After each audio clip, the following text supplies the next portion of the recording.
Stricto kay ko when we talk about reality. Okay.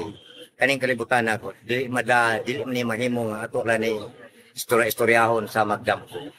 Ang pagpuyo aning kalibutan na mo'y pagpuyo sa realidad. Number 1. Kung eskwela ka, nanglan magsugod ka sa first grade.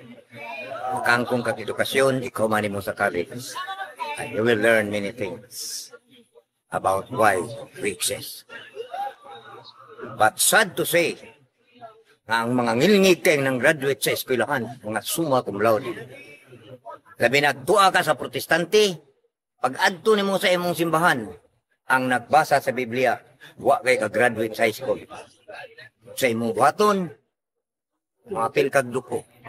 Tungod kay ang gigunitan kanang libro nga gitawag ko Biblia. Kung maghisgot kag kamatuoran kay ang atong programa kini ba ang kamatuoran.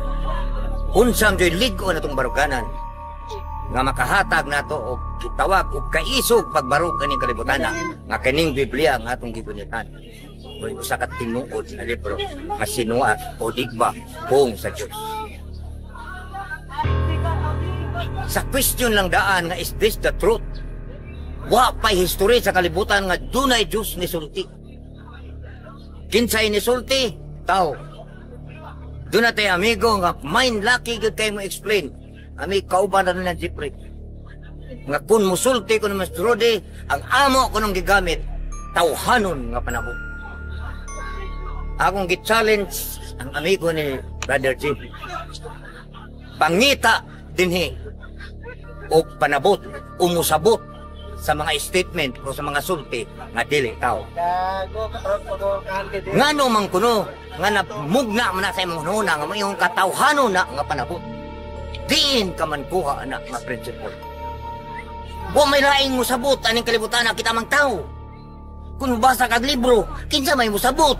Di ba ikaw ang tao? Nya nganong ingnon man imong tawhanon ra kay nang imong panabot. Pakita ko na may unggoy din nga mabarob, nga inunggoy ni ang panabot. Munang usana, kaklase sa timailhan, nga naulipon ka sa religion. Kaya ang religion, maunay nagtudlo, nga dili na tawhanon, o dili na importante at tawhanon nga panabot. Kung dili ang panabot, nga gitudlo sa Biblia. Usa ka example, nga lisodyo kayong balibara, kung moingon ka nga ang Biblia mo imong kuag base, mo imong kuag pattern sa imong tinabuhi, isip Kristiyanos. Kung makasugat ka usa ka Muslim na magda o Quran, mag-istorya mo bahin sa inyong duha ka libro. Makapaabot ka ta nga makasinabot mo. Dili gyud. Ano man, kaya ang Muslim mo barog yun nga ang Quran mo ay usa ka pool nga gikan niya. Nakaibaw ba mo sa history sa Quran? Matod pa sa mga makinadmanon, Quran is a written book from heaven. Humanadaan na ang ilang libro. Gikan ni Allah, gihatag ni Angel Gabriel. Agana si Angel Gabriel na anak sa Bible. Maunay gada sa libro nga Quran yang gihatag ni Muhammad. Gana, kung ato nang i-compare sa Bible, ang Bible sa is written by men, inspired by the Holy Spirit. Pas ilan. Kung ayuhon ginatugtuon. Yun sa manimo pakaibaw nga kadtong mga tawhana ang kasuwat kaniya itong panahon na. Gigiyahan to anang gitawag ni Espiritu Santo. Unsa may garantiya mo sa usa ka history nga nahitabo 1,000 years and even millions of years ago. Unsa may imong kisaligan nga ebidensya nga makaingon kang tinuod to nga ang kadugay o kakabot ka kaning kadugay sa pangitabo malubong ni sa kalimot o lisod na kay kisayunan kag mo ingon ka nga kani sinuat ni pong ni sa Dios. Kanus aman sa istorya sa kalibutan nga dunay Dios ni sulti. Except nga ang mga tao sa ingon nga naa sa Biblia dito sa Mount Sinai nakikistorya ni si Moses sa Dios. Kinsa may gasulti ana? Tao rasad. Kung mabasa kag laing libro, the same as that na gyapon. Nagpahibaw gyapon nga kani nakikistorya ang Ginoo niya. Kung realidad ang atong hisgutan, unsaon man ato pag-compare aning duha nga naghisgot o partig mythology. Kung wa mo mahibaw sa panahon ni Christ, Jesus Christ was born in time of Hittite mythology. Unsa man ang Hittite mythology? Uso kay ng istorya ng God nga nang hilabot sa mga daghang babae sa kalibutan. Kanang mga istoryang wa agi kamatuoran. And that is the time that Jesus Christ was born. Imong mabasa nga nagbugno ng yawa ug ang anghel. Nya sa Hittite mythology naapoy ilang nga ang giant nakigbugno og sa atong ilang gikabugno dito nga paghuman gitambok dito sa lungag sa volcano. Ang nakadeferensya lang na dire sa Kristyanismo ang pag-away sa anghel o sa yawa gitambog sa gitawa ko putom lispit. O kayon gini mo kanalistar usana kada kong ilad sa kamaturan. Nganong di man nailad nga di man ta makademonstrate og reality ano. Ako sa kapilaran ako sige balik-balik kaning isyu sa kag, imperno ug langit, wa pagi ebidensya nga nadaa dining mga tao gapat lang pagdaan ng Biblia. Magisgot og science, science muna gamito na to para sa religion. Me, I never use religious principle to battle against religion. I will use always science methods of understanding to prove that religion is against reality. Dili ganahan ang religion o realidad. Nga naman, mabulgar ang gitaguan nilang mababa. Ganun tudluan man nato ang tao, nga kung muhatag mo, maluoy ang Diyos ninyo. Nga kung mubuhat mo ani, ang grasya sa Diyos na ninyo.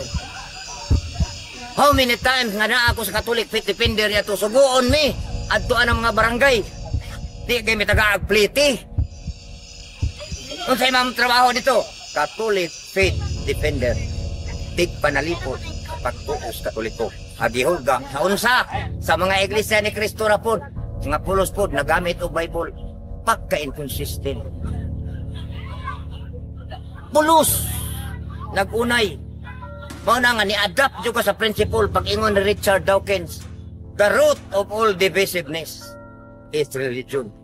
Ang gamot kuno aning tanan natong pagkabahin-bahin nga maglisod na tag sinaptanay ang nakahingon Diyos ang religion. Mato pang Sam Harris, the most dangerous ideology that man has ever created. Kaning paggama na to ko sa kadayti, imaginary dayti kanang Diyos sa unahuna nga ato nang gihimo nga tinuod bisag naara sa atong imagination. Maghiskot ang spiritual things atong hatag sa religion. Ang ilarag yung definisyon, ang mga espirituanon nga butang dili makita, maunang dili mudawa kay dili makita sa taan. Pagkalisod, when you apply this in reality, daghang kayong butang aning kalibutan ang di makita through scientific methods of understanding and definition, atong maprubar nga naa tungod kay naa makademonstrate ang science. Ang religion makademonstrate ba? Dili. Ang ilarag yung buhaton, maghimo og comparison, ginamit ang abilidad sa siksya. Maayo ka na. Mato pa itong akong kaistorya ganiha.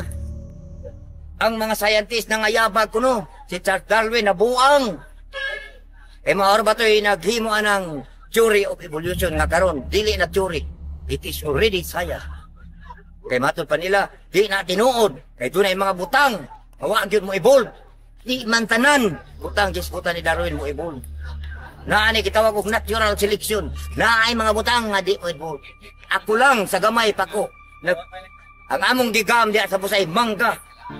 Ang mga mananap nga mugkaon sa buwag sa mangga, pwede ra namo patyon kani ato anang tubli. Kung nakaila mo tubli, wala na yung ihilo. Buyok ang panahon. Na kaning klasihas mga mananap. Di napapatay bisan pagsilid ko.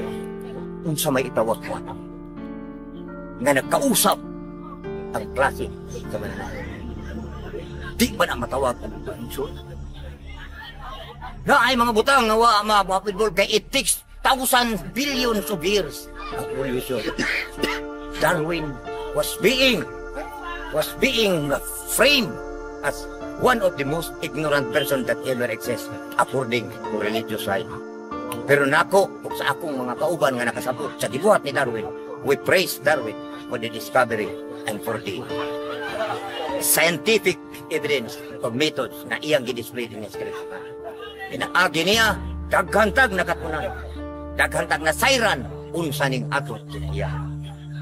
Unlike sa religion, kagamitan lang kag Bible, ingnon kadayon mauni, kay muni nakasuwat sa Bible. Ang Bible mismo, kasunod na akong barog niya, sunod Domingo maamon. Magdakog mga inconsistent sa Bible, ako ning ipangutana ani nila nga nagunit sa Bible. Ug makadepensa ba sila sa mga inconsistencies na ako niyang tad. Dili ni ordinaryong inconsistency, dili ni prophetical. It is about historical event. Nagdik gid may mo yung kapalipan. Tingali, dili sayon among bahin. Kay daghan kay di ganahan namo o sa among prinsipyo kay ang mga tao na anad sa religion. Magsulti na gikakagain sa religion, you are nothing. Usa ka ka tawo nga wa kay hinungdan.